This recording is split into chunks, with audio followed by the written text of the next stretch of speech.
বাংলাদেশের জনপ্রিয় content creator আলামিন ভাইয়ের ঘটনা সত্যি খুবই দুঃখজনক। কেবল কন্টেন্ট বানাতে গিয়ে আহত হওয়া কোনোভাবেই কাম্য নয়, যেটা আলামিন ভাইয়ের ক্ষেত্রে ঘটেছে। কন্টেন্ট বানাতে গিয়ে একজন ব্যক্তি আহত হবে, এটা আমরা কোনোভাবেই আশা করতে পারি না, এটা কোনোভাবেই কাম্য নয়। এই জন্য জনপ্রিয় কন্টেন্ট ক্রিয়েটর আলামিন ভাইয়ের যে ঘটনাটা, এটা খুবই দুঃখজনক। সত্যি বলতে আমাদের হৃদয়ে আসলে রক্তক্ষরণ হয়। কারণ হচ্ছে বাংলাদেশের সবচেয়ে জনপ্রিয় ফানি কন্টেন্ট ক্রিয়েটর বলা হয় আলামিন ভাইকে। তো কন্টেন্ট বানাতে গিয়ে এই যে আহত হওয়া, এটা আসলেই কোনোভাবেই কাম্য নয়।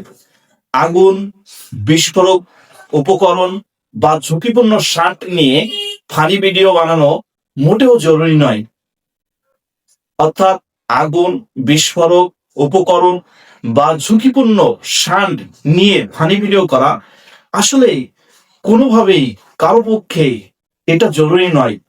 কারণ যেখানে আপনার প্রাণ যাবে সেই কাজটা থেকে ফিরে আসাই উচিত। কারণ আমি যদি বেঁচেই না থাকতে পারি তাহলে আমার কন্টেন্ট দিয়ে কি হবে।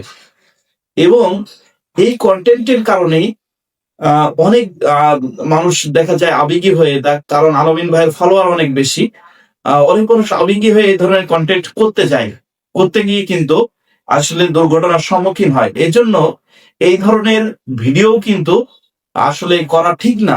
কারণ এটা মানুষ আস্তে আস্তে উৎসাহিত হয়ে এটা করতে গিয়ে বড় ধরনের ক্ষতি হতে পারে।